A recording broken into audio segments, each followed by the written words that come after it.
Hello, good afternoon, good evening, good morning, wherever you may be. I am Michaela Yan of Sony's Alpha Universe, and I'm here for a brand new What's in My Bag live event. It's a special edition today. For those of you who are joining us for the first time, What's in My Bag is a really beloved piece of information on Alpha Universe. We have a lot of What's in My Bag descriptions and photography that you can find there. And many of you have asked, can we do more? So we're bringing you live What's in My Bag so that you can ask your favorite content creators all the questions that you have about their gear, how they do their work, and many other things that you want to know. So we're excited today because it is a special edition of What's in My Bag Live. Today, Sony announced the 70 to 200 GM Mark II lens, which is a really wonderful piece of gear that we're all very excited to have out into the world. And we have with us someone who has had this lens for the past couple of weeks, had a chance to use it in the field, and is here to tell us much more about it. But first, we're going to get a chance to rummage through his bag and see exactly what he has in there. So without further ado, let's bring out Sony Artisan of Imagery, Miguel Quiles. Welcome, Miguel. Good to be here, Michaela. Good times, Hi. good times. Today's a good day. Good times. Good to see you. We see each other Good to a see you. lot. We talk a lot. We you do, you're we do. About yeah, great you're one topics of too. our regulars on Alpha Universe YouTube, of course. So there's a ton of stuff that you always share and a ton of gear that you have. So I'm always excited to talk to you because there's always something new to discover in what you have. Indeed, indeed. It's always it's interesting for me because I open up my bag and I find new things all the time. So, but today I found something this week rather. I found some really cool things in my bag that I think people will be interested in. Yeah, in particular, one in particular, a really cool thing that's in your bag in particular that we're gonna Yeah. go in depth So in a little let's bit. oh, you don't want me to get it out just yet? You want me to hold off? No, no, I'm get it so out. eager to Let's see it. get it Let's out. see it. Okay. All right. I'm so eager. Oh God. Oh, look at that. Look at that bag. That's what we're gonna see today. That's very exciting. Yes, indeed. I'm very Okay. excited. Well, let's start going through. I can't wait. I love looking into people's bags. So, okay, everyone, let's see what's in Miguel's bag. I'm going to be a voice in the background. I'm going to let Miguel walk you through it. And if you have questions, please ask them below the video. There's a little question mark, or you can ask them in the chat on YouTube Live. So don't hesitate. This is your chance to talk to Miguel directly. Okay, Miguel, let's see it. All right. Okay. Yeah, definitely. If you guys have questions, comments, concerns, you want to tell me about the weather in your neck of the woods, please leave those comments. But let's get started. It's crazy. I don't even know where to begin. There's a lot of really cool things that kind of make their way in and out of my bag. So I guess we'll start off first with the camera that I have been shooting with actually for the past 3 years at this point, 3.5 years since the A7R4 came out. Actually, from probably a few weeks prior to it being commercially available. I've been using that as my main camera, and now it kind of cycles in between this and another camera, which I'll show you in a second. But Alpha 7R4 has been my workhorse camera for ever, like since it came out.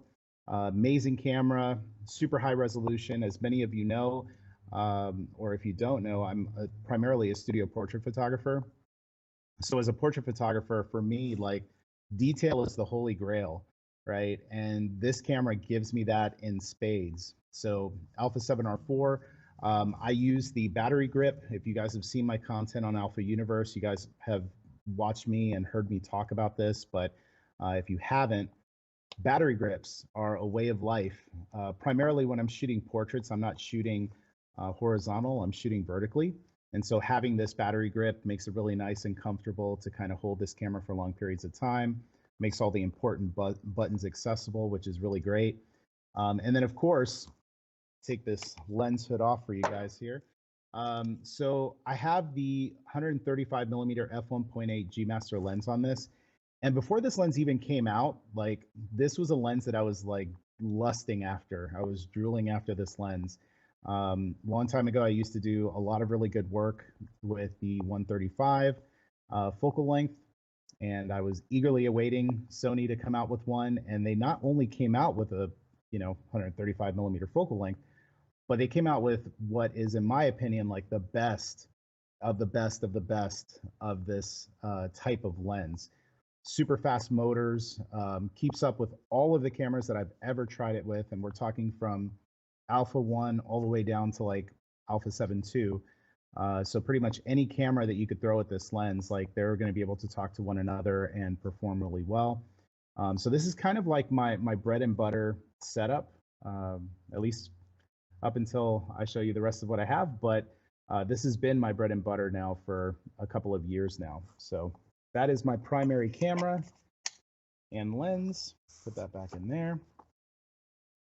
And for you guys, I actually cleaned out my bag. If you guys saw my bag on a typical day, at the very bottom of this, there's like just enough room to basically put, I don't know, like 2 or 3 packs of playing cards in this bottom compartment here. So of course it's empty right now, other than this little eyepiece, which I guess I should talk about. So I have a little extended eyepiece. And so the normal eyepiece, which I will show you, that comes on these cameras looks kind of like that. And I put this extended eye cup on there. And that's primarily because when I'm shooting outdoors and it's super bright, I like to jam my face up against this little eyepiece here, so I can see really well, kind of see the edges of the frame. So unfortunately, it doesn't fit in the bag super well, so I kind of just put it in Aladdin's cave, which is this compartment that I'm talking about. So that's the main camera. We'll move over to the next little compartment here. And this is my FX3. And this is one of 3 cameras that I use for producing my content for Alpha Universe, for YouTube. I have several cameras. The camera actually that is filming me right now is the FX9. That's probably my workhorse camera that just kind of stays put here in the studio. But when I'm out on the field, if I'm shooting a video on location, it's either going to be an FX6, which does fit in this bag, but it does take up a little bit of space. So in those situations, I bring the FX3 with me. You get amazing image quality, obviously being able to shoot 4K 60, no overheating, no issues like that. And I actually have a small rig cage that is connected to this body. And it does give access for me to connect a mic, which I'll show you guys here in a little bit. Gives me an additional hot shoe. You can attach a rail. So if you want to add some extra accessories or anything like that, you can. And then you could actually lock in your cables. So if you have an HDMI cable or something like that plugged in, this will kind of keep it from getting yanked out, which has happened to me.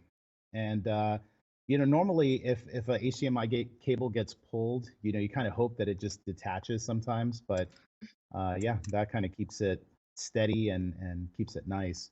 But FX3 is definitely a workhorse in my productions, mainly because of the fact that it's really small and the quality is great. And Miguel, we should mention that the FX3 is part of our cinema line. It's still an alpha camera, but it's really marketed toward professional filmmakers, and it's one of our most recent launches in the cinema line. So that's the reason it's your workhorse, right? Video Yes. is requires its capabilities. Absolutely, absolutely. And they made this for video. Really all of the alpha cameras are great for shooting video for people who, are doing it from time to time.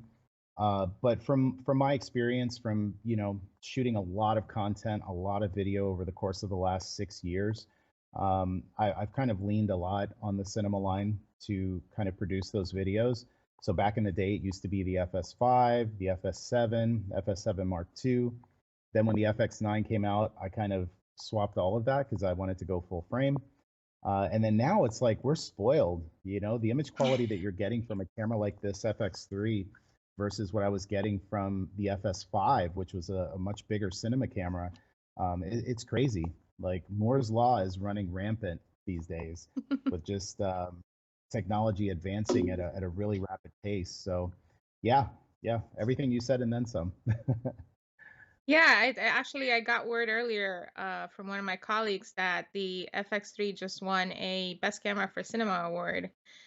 Oh, wow. So yeah, so you're right. The technology advancements are incredible. So Yep, and I'm enjoying it, and every little advancement that kind of comes down the way, I want to take advantage of it. We're living in really good times. One of these days, I'll have to share my earlier content. I, I I have a bunch of mini DV tapes, which some of you guys are, these tapes are available when you were a little baby, but these little digital tapes, and I had recordings of myself where I was recording content that was being posted on the internet on a website. This was like pre-YouTube. We're talking like 2000, 2001. I'll have to share that video one day. But thinking of what I was using back then to create content, and then thinking about this, and knowing that this isn't even like the top of the heap as far as like cinema cameras that Sony has, it's crazy. I mean, the first videos that I was making 20 years ago were laughable for many reasons, but it's just amazing to see how far the technology has come, and it's actually at a price point that people can actually afford and use, which is cool. So. yeah, Miguel, you just gave me an idea. We should do a how it started, how it's going for a video with Miguel Quiles for our Oh channel. man, I might have stuck my foot in my mouth. The video is Okay, let's keep it's going. very cringe. It's very cringe, but yeah, maybe one day I'll have to show you guys. So here's the Alpha 1. Obviously this is you know, top of the line from Sony. Gives you 50 megapixels. You've got great video capabilities as well. Amazing speed. For me, this is ever since it's come out, since February, I think is when I first got my hands on it. I've kind of been tagging in between the Alpha 1 and the Alpha 7R4. Um, if I'm outdoors and I'm shooting on location, I tend to use the Alpha 1, just mainly because of the speed and just being able to get the most out of every single lens that I put on this thing. But yeah, the Alpha 1 is absolutely amazing. I think at some point, I'll probably end up maybe having two Alpha 1s. I'm not at that point just yet, but Alpha 1 basically is like my go-to camera when it comes to shooting portraits on location, primarily because of the speed. And if I happen to be going somewhere, and let's say there's a possibility where I may end up shooting some content video-wise, but I'm not 100% sure. Sometimes I'll take the Alpha 1 with me over the Alpha 7R4, just so that I can leave the FX3 and still be able to get that 4K quality. I actually, matter of fact, there was a video that I filmed. This was during the pandemic. I filmed a video on my YouTube channel with Manny Ortiz, and it was so awesome because we used the 8K video function of this camera. We had never used 8K for shooting videos and things like that up to that point. And we were like, you know what? Let's do one camera with a wide lens, and we're both going to be in frame, and we're going to discuss. The topic was basically BS tips that people share in the photography world. So it's kind of interesting. If you guys haven't seen it, go to my channel and check it out. But if you watch that video, it looks like there's multiple cameras because you'll see close-ups of him, you'll see a close-up of me, you'll see a wide shot, um, everything in between. And it's actually just one shot coming off of the Alpha 1 in 8K with a wide lens. So for me, when I go out and shoot on location, having the ability to be able to shoot with one camera that has such a high resolution and then get all these little kind of smaller frames within that bigger frame that look awesome, it saves me from having to take a bunch of cameras with me on location. So Alpha 1, that is it in all of its glory. And we'll talk a little bit more about that in a little bit. So those are the three camera bodies that I primarily take with me. Again, depending on the project, maybe I might swap one out for, an Alpha 7S3, but for the most part, these are the three kind of all-stars in my camera bag. So let's Perfect. talk about Let's lenses. go to lenses. All right, so lenses. This guy right here, 24 millimeter f1.4 G Master. I love this lens. I can't even say how much I love this lens.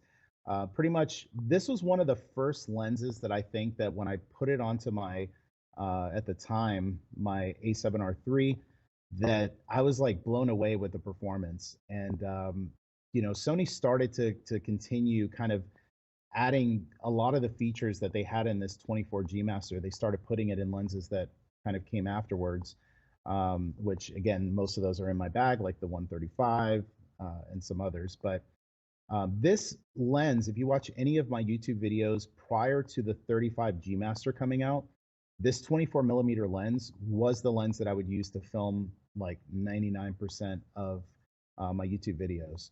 So on a crop sensor body, it's about a 36 millimeter focal length, which is beautiful. On full frame, obviously it's 24. But oftentimes what I would end up doing is the 24 millimeters would give me that really nice kind of wide shot when I'm shooting in a studio, or if I'm going outdoors and I have a camera, we got this thing on a gimbal. Filming with 24 is just beautiful. Focus performance is amazing. And it's small and it's lightweight, which for me, when you have a camera bag with a lot of this stuff, like the lighter that you can go, the better. But you don't want to go lighter and kind of compromise the quality of your images, of your videos. So those are the things that you want to keep in mind. But this 24G Master for me is definitely like a top 10 lens.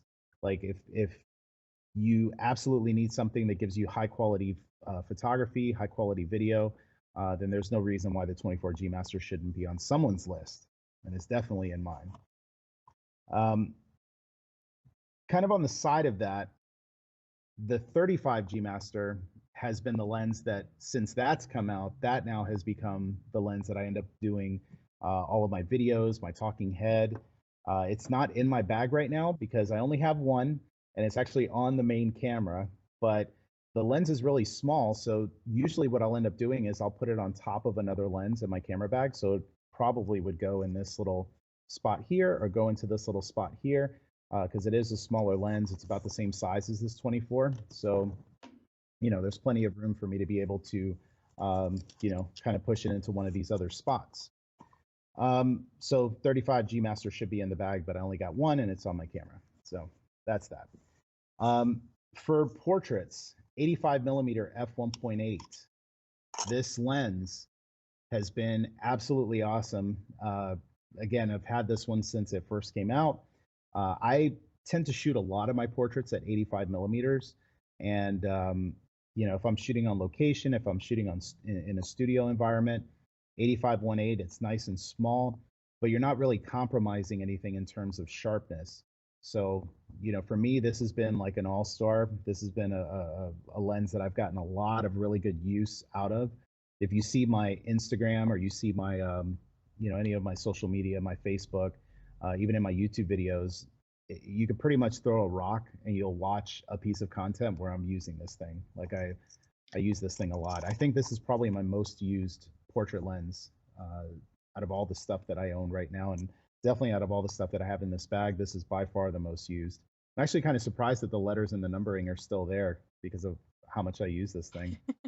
But it's kind Miguel, of amazing.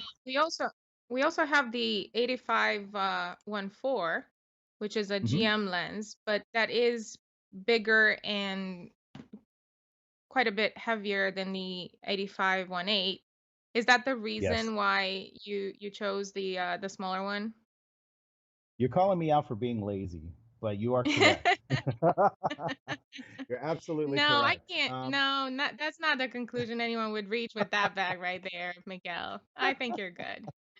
I'm just trying to save a couple pounds here and there. So like, no, but 85-1.4 G Master is a fantastic lens. You get great image quality. That's a lens where if I'm doing a shoot for a magazine or for a client, I would tend to go with that lens because it is going to give you just amazing image quality. However, there's a bit of a trade-off for me. So whenever I'm shooting on location, I try to travel as light as I possibly can. Um, and so if I'm traveling with lighter gear, I have more stamina. And if I have more stamina, then I have more creativity. So, Yeah. at times it's like it's one of those things where for me, I would rather have the lighter lens that's maybe like a 9.5 out of 10 versus a 10 out of 10 in terms of image quality, just to be able to recoup some of that stamina and that creativity that comes with it. Makes perfect sense. Hmm? I hope so, because if not, it's just that I'm lazy. So it could be that. I'll take that. I'll take that. So let's talk about this next lens here, the 50 millimeter f1.2 G Master. Again, got the opportunity to use this thing before it came out, and usually when and Michaela's on here, so she knows. Um, usually when I get these lenses, I use them, I try them out. I'm like, okay, that's cool. Maybe down the road, whatever the case might be. This was one of the first lenses that when they sent it to me and I tested it out to create videos and stuff for Alpha Universe, I was like, how could I tell them that I lost this lens so that I don't I have to send remember it that. back? Because it is so good. It is so good. And I think I might have given you some like really lame excuses. My dog ate it. I don't know. I don't know what the excuses were, but I did not want to send it back. And I was so happy when I finally got mine in the mail because this thing is unbelievable. Back in the day, long, long time ago, I used to shoot a lot of my portraits on location with a 50 millimeter lens, which was also a 1.2 from a different brand because I was shooting a different brand at the time. And at that point in time, I loved that lens, but I hated the fact that like if I would take 10 shots, maybe maybe five of them were sharp, right? Like acceptably sharp, and the other five were just like way off in la la land in terms of like the sharpness. What blew me away about this is using this with any of my bodies, the R4, the Alpha 1, shooting in a wide area, continuous autofocus, eye tracking, even at f1.2, I could just let it rip, take a bunch of shots, and I could pretty much guarantee that the majority of those shots are not only going to be acceptably sharp, but they're going to be beyond sharp. And so for me, that was it. Like this easily became like a top four portrait lens for me in my kit, mainly because of the speed, mainly because of the performance. Obviously, beautiful defocus backgrounds. This is a legend. I mean, I don't know. I'm not on like the Sony sales side of things, so I don't know how these lenses are doing sales wise. But I feel like this is something that like if you don't own the 51.2, you have not lived yet because this lens is just ridiculous, like just in every single way. If you've ever shot with a 50 millimeter lens, and specifically if you've shot with a 51.2 of like a different brand and you kind of liked it or maybe you loved it, you got to try this one because if you love those, you're going to like die when you try this thing. Like it's so good. Can't say enough good things And about it. that's one of your picks for the in the field section as well. So we can talk more It about it is. then. Oh yeah. Oh yeah. Because I have a lot more to say about it. So So is it time now? Is it time? Is it time to I think bring out I the think star of so. the day? All I think right. so. I think Okay. I've teased. I think I've teased you guys enough. So here it is in all of Here its it glory. is. And it's got the longest name in the world. Okay, I do have to say that 70 to 200 f2.8 G Master OSS Mark II version 2. I call it version 2. You know, take your pick. Yes. But holy cow, this so the Mark One version of this lens was one of my top three favorite portrait lenses of all time. Then this thing came out, and Sony always has a way of like when they come out with a new update, it's not like and I don't want to bash other brands, but like think about your favorite cell phone company, right? Every year they'll come out with a new phone, and is it really that much better than the year before? It's debatable, right? In this case with this lens, Sony absolutely like they not only hit it out of the park, but they turned off all the lights in the stadium. They just like walked out. Like it was just like the biggest mic drop of all time. Um, amazing performance. I already loved Mark One version of this lens, and when I started using this, one of the things that I really loved was the fact that you get this like prime lens quality. And I know this is one of the lenses that I'm going to go a little bit more in depth, so I'm not going to talk too much, but I'm just going to say that from my experience with this lens, I fell in love with this. Like, this is one where I feel like every lens that comes out from here on out, it needs to be up to this standard. Like, this is like the gold standard for telephoto lenses, period. Like, end of story. Really, really Yeah, good. And I and know we're going to there's talk some more really about this cool in a bit. features that we're going to talk about in the next section. So, Yes, yes. So I don't want to belabor that too much. Um, Lights. So you guys know, lights. You or you have may some not know. accessories. Yeah, let's go through those. Yeah, we'll whiz through these. Profoto B10 Plus. This is my location light. So anytime I'm shooting portraits on location, this is the bad boy I bring with me. I also use it in studio as well at times, but that's my light. I've got a bunch of accessories in this bag that kind of help me to get stuff done. So X-Rite color checker. This really helps for just making sure that you get your colors right, white balance right, all of that good stuff. Especially if you're shooting with a client, you know, a lot of what we do as portrait photographers sometimes is kind of like a dog and pony show. You know, we have to look like we're doing more so that we can justify the rates that we charge. And this is one of the cool things, you know, that just kind of makes you look like you're doing a little bit extra when you have your talent kind of holding the color checker and all that. But this does come in handy to get your colors right in post. Then I have a bunch of different accessories here for vlogging. So one of which is this little tripod, um, little handle that I basically use whenever I'm shooting vlog style content with any of my cameras. In this case, specifically with the FX3, you can start and stop recording. If you have any of the PZ lenses, you can zoom in and out, which is pretty cool. Microphone, by far my favorite microphone. I don't know how this doesn't get talked about more by content creators, but the fact that you're able to connect this without actually having to run a cable into your camera and that you're getting digital quality audio is like, it makes this a no-brainer. Like, if you shoot video, there's no reason why you shouldn't have this microphone in your bag. It picks up 3 different patterns because it has so many mics, which I guess I'll just take that off. You have all these different mic capsules here. And you have all these different pickup patterns. So, you know, if you're shooting any kind of video and you need a good microphone, this is definitely the one to get. Really good mic. Can you And then, can you tell our viewers what the specific model number is on that? oh, you were going to ask me that. I knew it. It's a very long model number. The model number is ECM B1M. So There you go. ECM Edward Charlie Mary Bob 1 Mary. There it is. Great, great microphone. Definitely, like, just get it. It's great.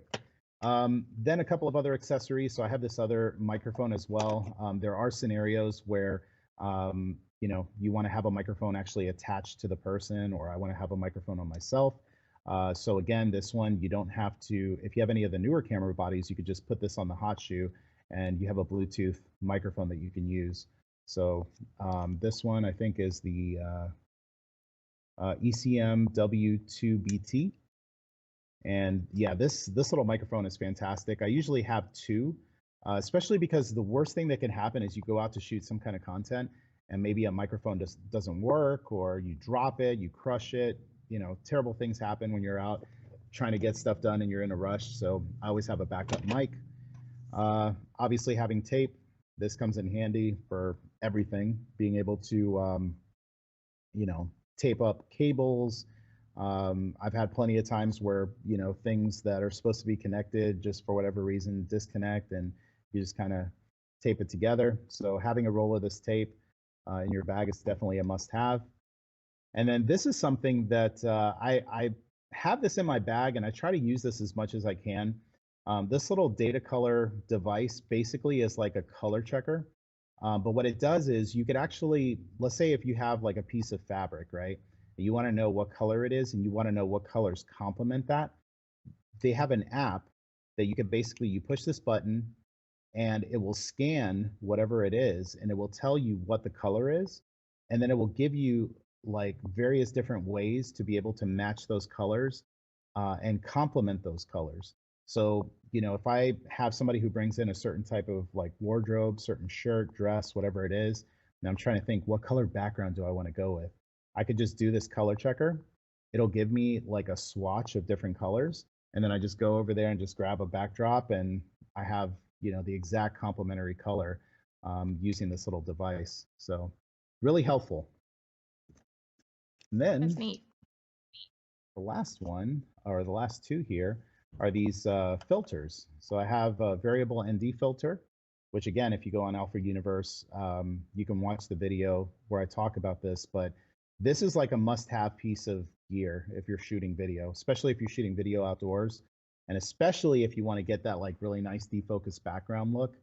It's really difficult to do that when you're shooting video, especially when there's a lot of bright sunlight. So these variable ND filters do a really great job of helping you to get the right exposure, but also you want to make sure that it doesn't mess up your colors. And a lot of the like cheaper variable ND filters, they kind of play with your colors a little bit. These variable NDs from Moment are fantastic. Colors look great.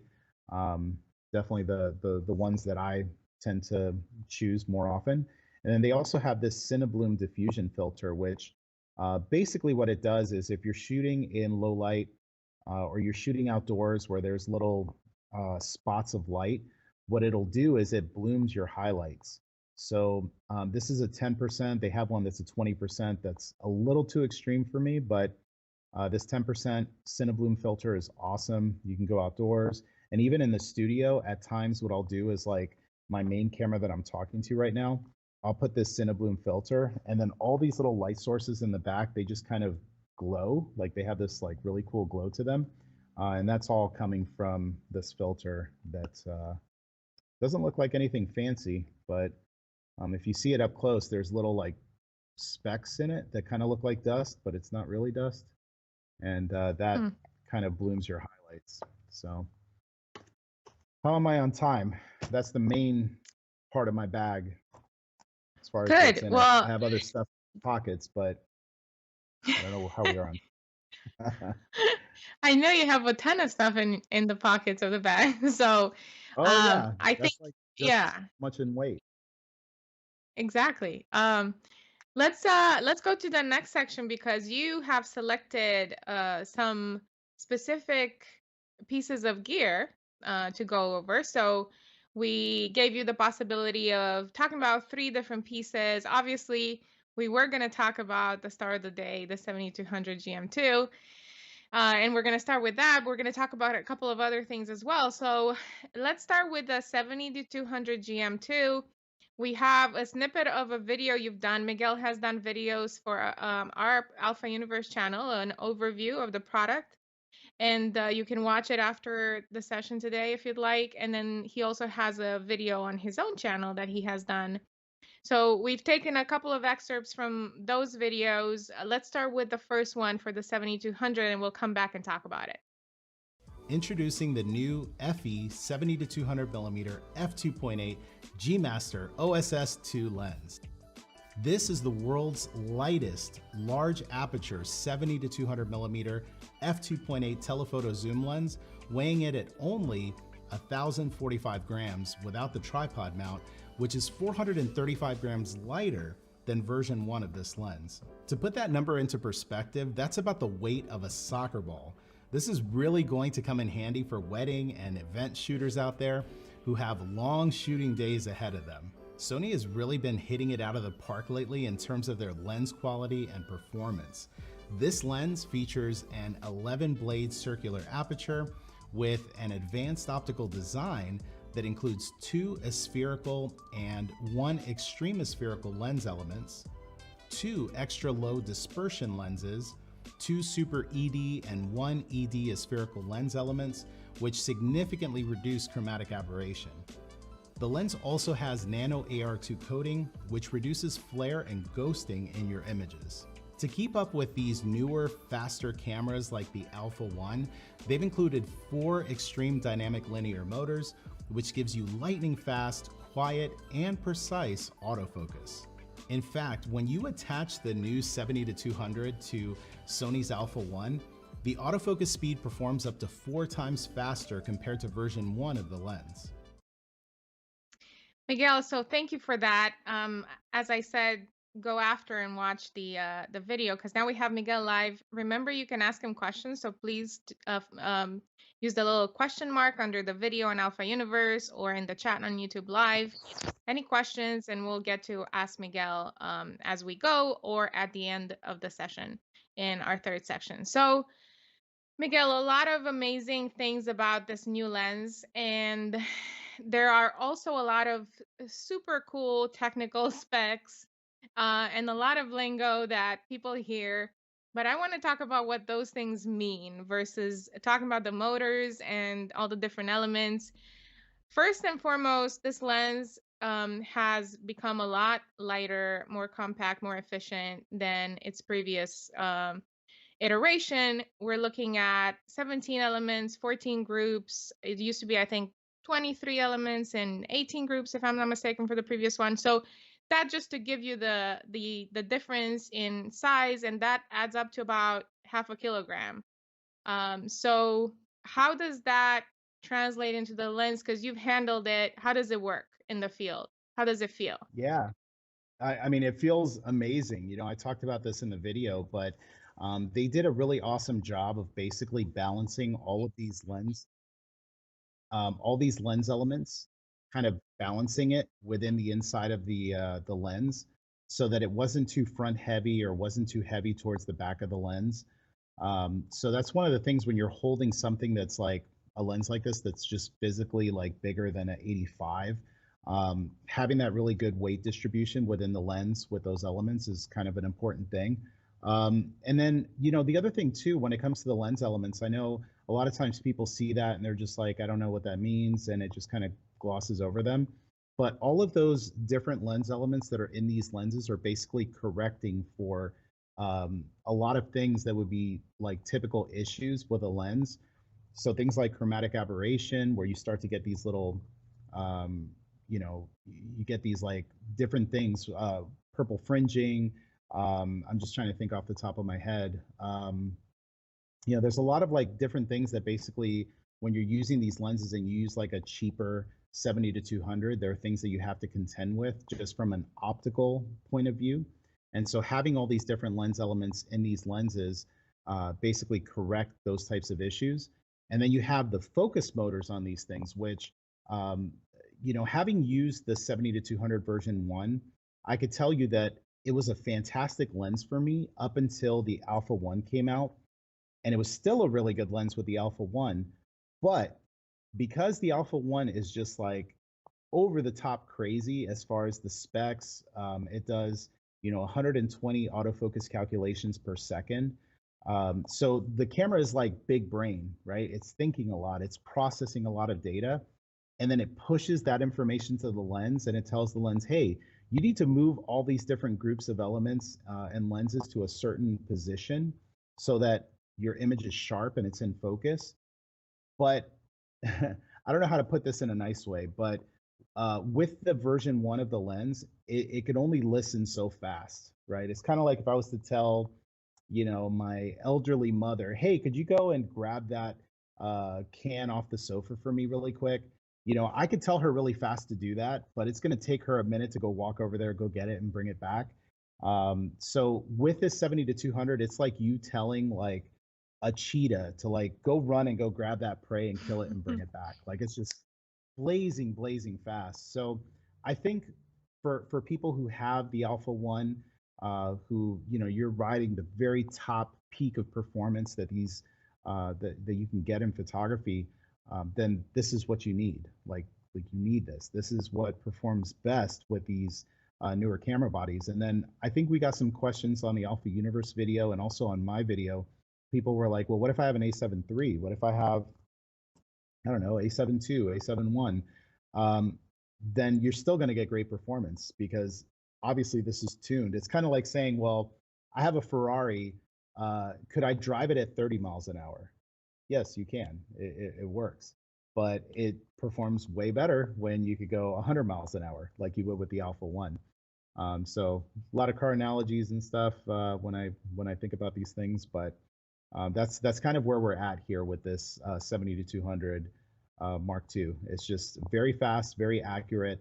And I think as we progress and Moore's law continues to kick into effect and we start getting crazier and crazier cameras from Sony, this is going to be the one that literally has room to stretch its legs. I personally love your analogies, so keep them coming.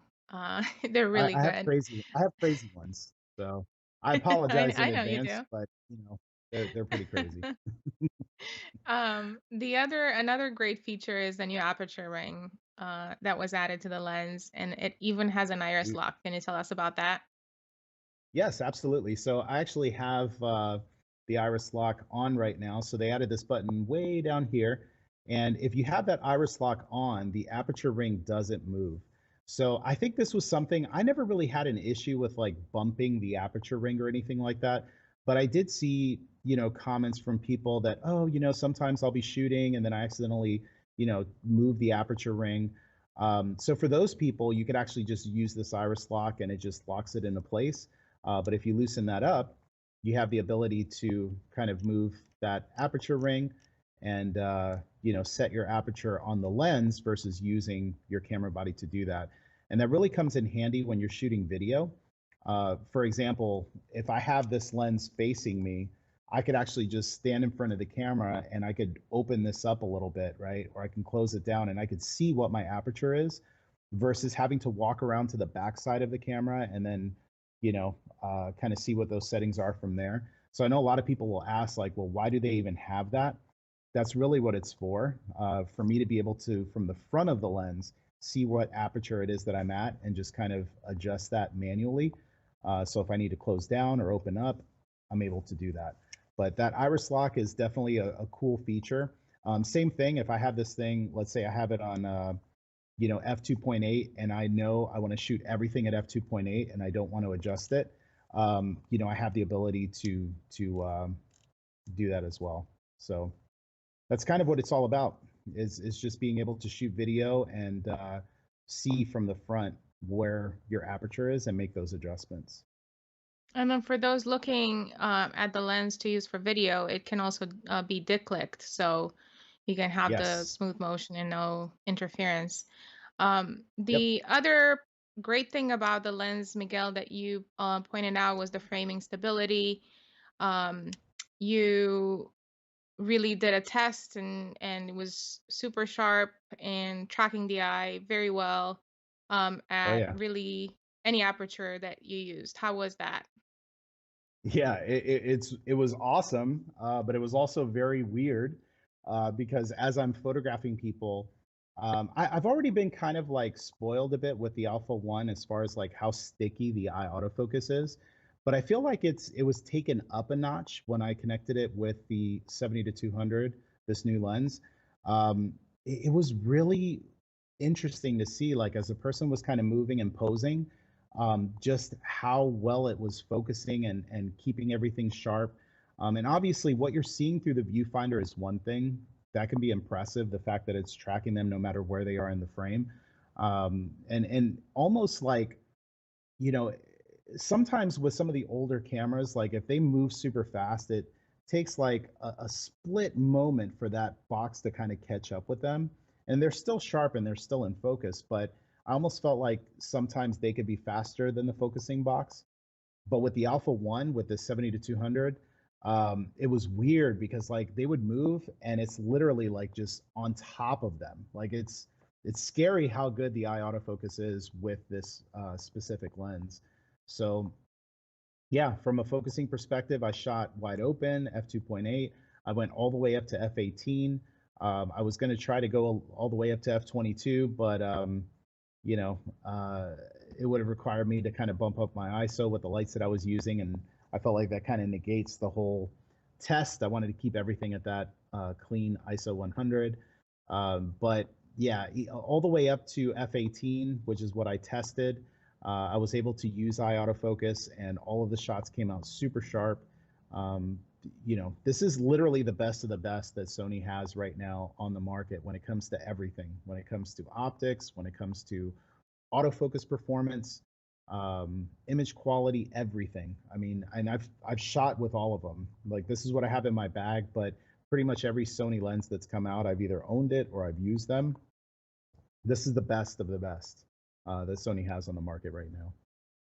So you've shot with the A1 in your test, and we I have a did. little bit of footage from that video as well, an excerpt. So let's play that and come back and talk about that combo, the A1 and the 70 to 200 GM2. With this new 70 to 200 being almost 30% lighter than version 1 of the lens, on paper it doesn't seem like a massive difference in weight, but I can tell you that in use, that it made a huge difference. It was something about how the lens optics are balanced within the lens that make hand holding this lens feel really, really good. I didn't feel at any point during this session that I wanted to reach for a lighter lens. And of course, once I pixel peeped a few images and saw how sharp they were, I was pretty much convinced. Looking at some of the results from that second look using Capture One, we could see again that the colors look awesome, and there's lots of detail in these images.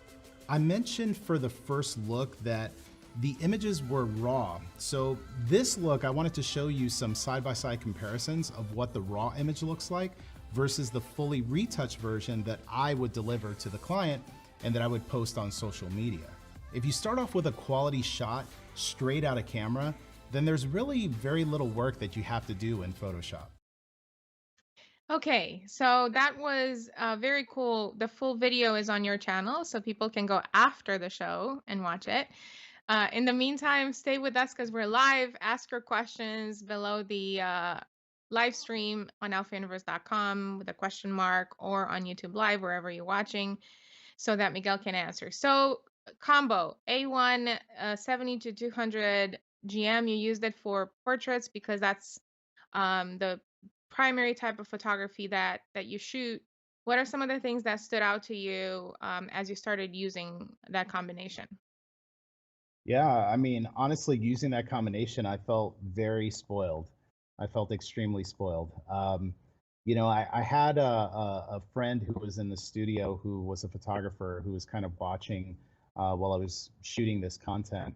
And there's a part of what we do that the creative side of things that obviously we have to do. We have to bring that to the table. Then there's this like technical side of things, like getting a shot sharp and in focus.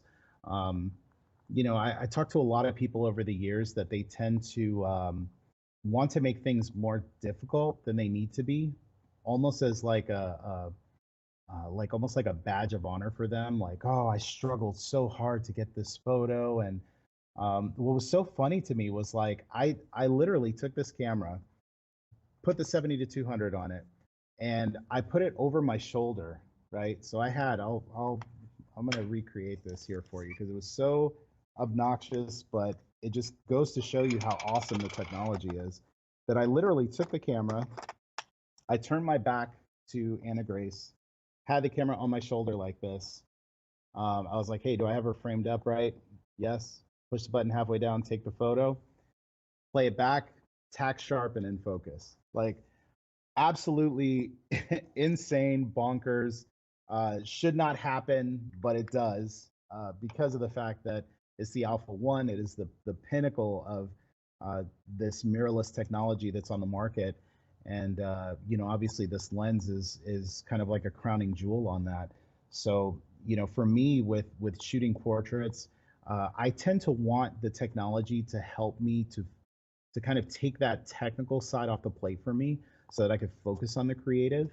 If I have to battle my camera to get the eyes sharp and in focus, and I'm battling it if it's hunting or if it's not giving me that accuracy with the focus, then I'm having to like think more of like, okay, what do I do to make sure that these shots are actually turning out the way that I want them to turn out? So, And then for me, I don't want that.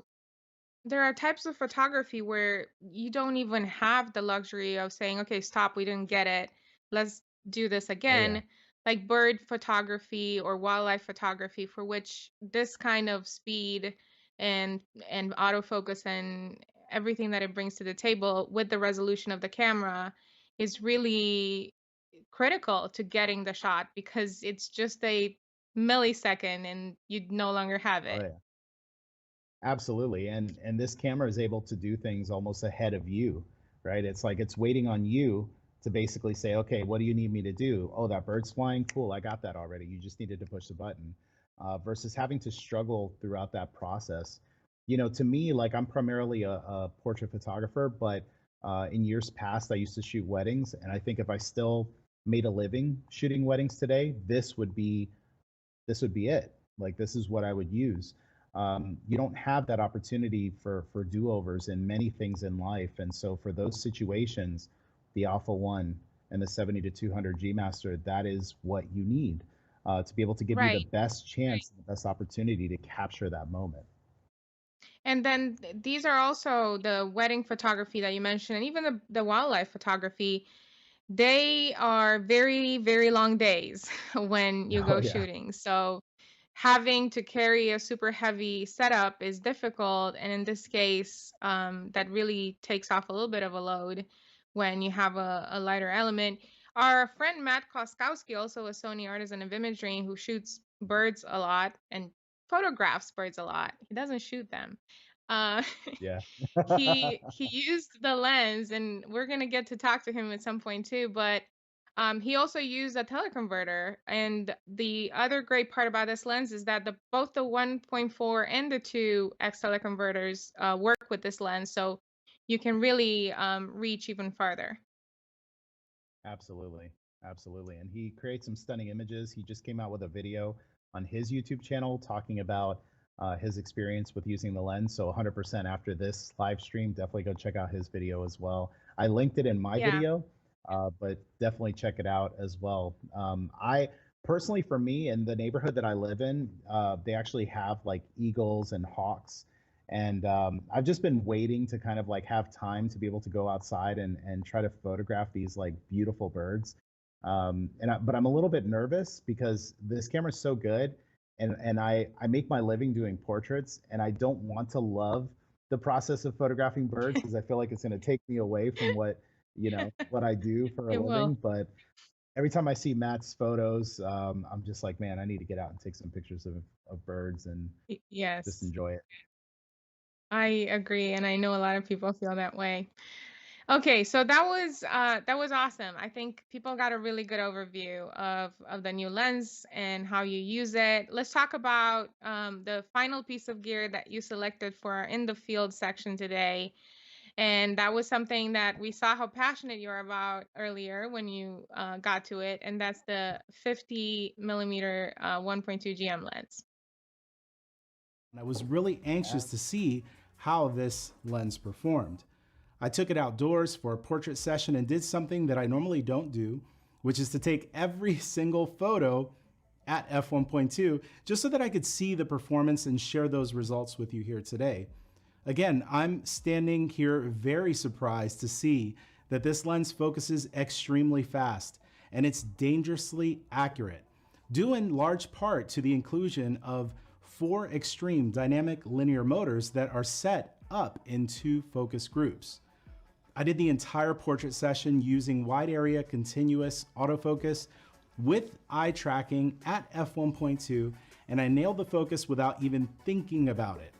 While my hit rate for acquiring sharp eyes at f1.2 was maybe 4 out of 5 out of 10 images, with my old 50mm lens, this new 50 GM was getting nearly every single shot tack sharp, while at the same time giving me that smooth, buttery bokeh that many of us love for our outdoor portraits. Okay, so dangerously accurate. I don't think I've ever heard anyone refer to a lens that way. So that tells you how accurate it is if it gets to the point of being dangerous. And then, of course, everyone's favorite words, buttery bokeh. So why Yes. do you love this lens so much? So, I'm kind of like the anti-bokeh guy, right? If you follow my stuff, like I like to shoot my portraits and I like to stop down. Even if I have a lens that's a 1.4, 1.2, I'll shoot them at like 5, 5.6, 6.3, because I like to get a lot of detail. But that's until I use this one. Because of the fact that even at f1.2, when I shoot my portraits, you still somehow get like just tremendous amounts of detail in the face. But then you get this like amazing fall off and this amazing separation and that buttery bokeh that I was talking about. But you're not getting that at the sacrifice of like image quality of your subject, right? So that was something for me that when I started taking these pictures, and again, I had that background of using other 50 millimeter f1.2 lenses in the past, and I knew what to expect, right? At least I thought I did. I figured, okay, these shots are going to be, you know, really crazy, kind of like buttery background. Subject's going to be a little bit soft, but overall, it's going to give that dreamy look, right? And we pass off this kind of like technical negative, right? And we're saying, oh, it's fine. It's, you know, we're giving this dreamy look, and it's totally okay if the portrait is like soft and out of focus because it's just the look. Doesn't have to be, right? It's the look because of the performance of the motors that are in these older lenses, um, the processing capabilities of some of these older, you know, camera bodies, especially in the DSLR world. They don't perform as fast as they do today. So I had that expectation going into it when I tried this 50G Master. And as I started to take photos, I was like, wow, this is really sharp. It's really fast. It's acquiring focus fast, which is not common for f1.2 lenses. So that's all good and fine. But then when you play back the photo and you see it and you're like, okay, it's got the look, right? It's got that dreamy look. Then you zoom in and you look at the eyes and you look at the face and you look at the details, especially when the face is like head on to the camera. It's crazy. Like it's absolutely crazy what Sony has done. I personally, I joke around and I tell people this all the time in private. And I'm gonna tell you all on the live stream. Personally, I think that like Sony somehow captured like an alien somewhere, and they just like straight Mhm. up just ripped all of their technology and they started putting it into these lenses because what these lenses do, I've never experienced, and I don't feel like it should exist just based off of the experiences that I've had with other gear. So for me, like I'm pretty sure y'all have an alien locked up somewhere because this lens does stuff that I've never seen a 51.2 lens do. I mean, Miguel, we talked about this. You were not supposed to say anything. You know, now If everyone you don't see knows. me Come after on. this live stream, you'll know why. Well, our engineers are always excited to hear that kind of a compliment. So, on their behalf, thank you. And I know you talk to them a lot too. So, they Yep. heard it from you as well. We have They a I don't know few if they questions believe that we me, got. but And they believe you and they find it very very valuable. So let's we got to ask you anything. We have a few questions that we got on the live stream. For those of you who are still with us and still have a burning question, there is no such thing as a bad question. Ask your question and we might even get an answer from Miguel. So okay, the first question that I have for you, let me look at here so I don't get it wrong. A question that you and I have actually discussed, as it happens, Mhm. offline. Um, Constantine is asking 70 to 200 GM2 or 135 GM? Which will you reach Ooh. for? Ooh, she's getting to the meat of the matter. So wow, that's okay. So here's the best way that I can answer that question because that's a really hard one. My muscle memory for the last 3 years has been to reach for my 135 G Master. So you know, part of my answer is like it's muscle memory for me. I've been shooting with this lens for years, so if I was in a vacuum and I had to pick one, I think my reaction would be to grab the 135. However, with time and with me shooting with the 70 to 200, the only reason why let's rewind a little bit. When it was the Mark 1 version of the 70 to 200, the reason why I grabbed the 135 over it was that it was heavier, right? So if I'm going to be shooting, and we talked about the whole like when you're shooting with a heavy lens for a long period of time, your stamina gets affected, and if your stamina gets affected, your creativity gets affected. If you're tired, oftentimes, I don't know if you guys have ever been like this before, but you're in the middle of a shoot and you're tired because it's been a long day, and you're just like, they're like, "Did you get the shot?" Yeah, I got it. I got it. Like I just, and in my head, I'm just like, I just want to be done. Like I'm tired. We got it. Let's just call it a day, right? that's not really where you want to be, right? You want to know, like, at the very end of a photo shoot, you've got your stamina because you haven't been holding a heavy lens. That's how I felt like I was with the 135. I feel like, given the difference in weight and given the versatility of what you get with this new 70 to 200, um, check back with me, in like a month or two as I start to do more photo shoots, because I think that muscle memory is going to eventually start to shift more towards this, mainly because of the fact that you get that prime lens image quality, but you now have 70 to 200 millimeters. So we'll see. We'll see if this will We break will my check muscle memory. back. We will check back. I feel like that No doubt. how it started, how it's going series is just coming alive more and more as we go. Oh, yeah. So, another question we have here from Brady, who is asking, what lens would you recommend under $1,500? Oh, there's a bunch of them. So depending. So let's say if I assume you're shooting portraits. So if you are shooting portraits, my biggest recommendation would be to go with the 85 1.8. This lens I think is like right around $600. And I would say for studio portraits, for location portraits, whether you're shooting wide open at f1.8 or you're going to shoot at f8 or f11 or f13, like I like to shoot a lot of my stuff, this lens is a beast. And it's affordable. And again, I own the 85 G Master, and I would say, as good as that lens is, I still use this one exponentially more for all of the reasons that I've already talked about. So I would say under $1,500, 85 1.8. You could do this, get this lens, and you're pretty much set from here on out.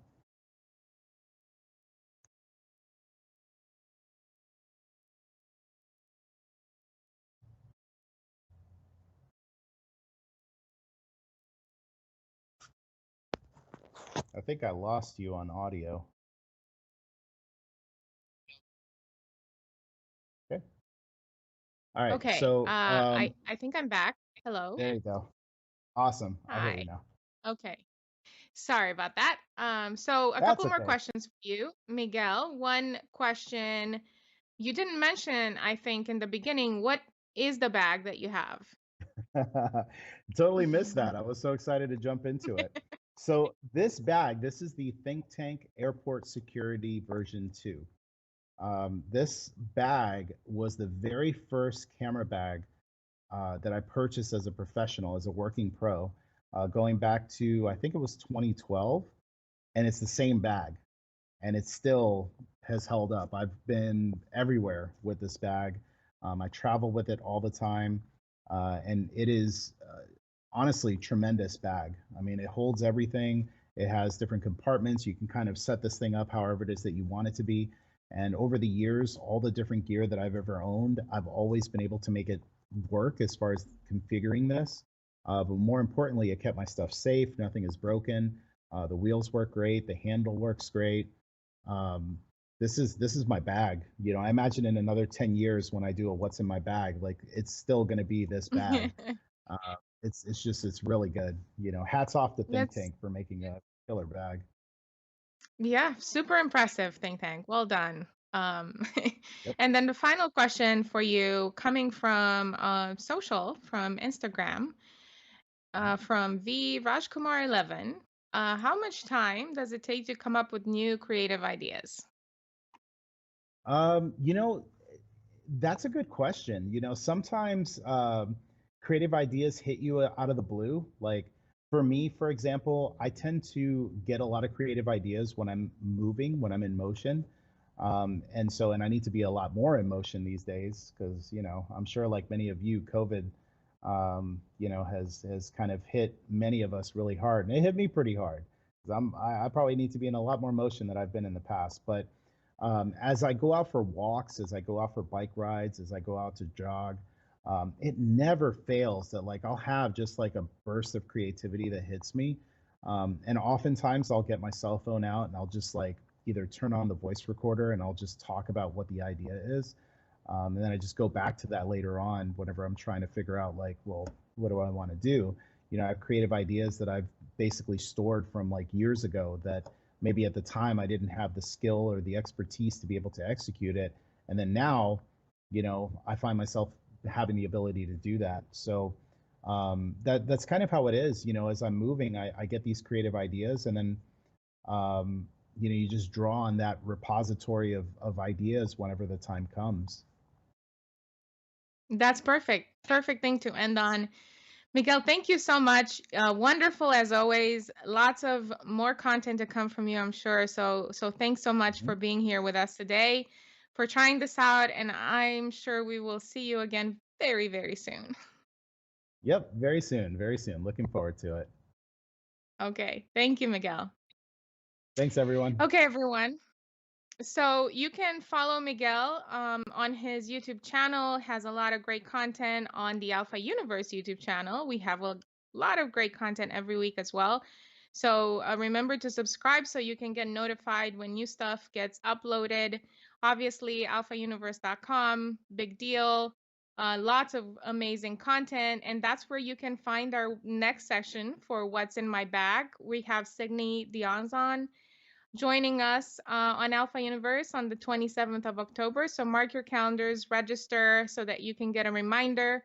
Alpha Female Plus is going on. As you know, we have workshops for that as well. So keep an eye out. Lots of interesting, cool things happening. And of course, all of the What's in My Bag content is up on Alpha Universe. You can find it on its own dedicated page, and you will get a link right after I'm done here as well. So, as always, thank you so much for being here with us, for sending in your questions, for being wonderful viewers, and we will see you again for What's in My Bag Live on October 27 with Signe Dionzon. In the meantime, have a great time and stay safe.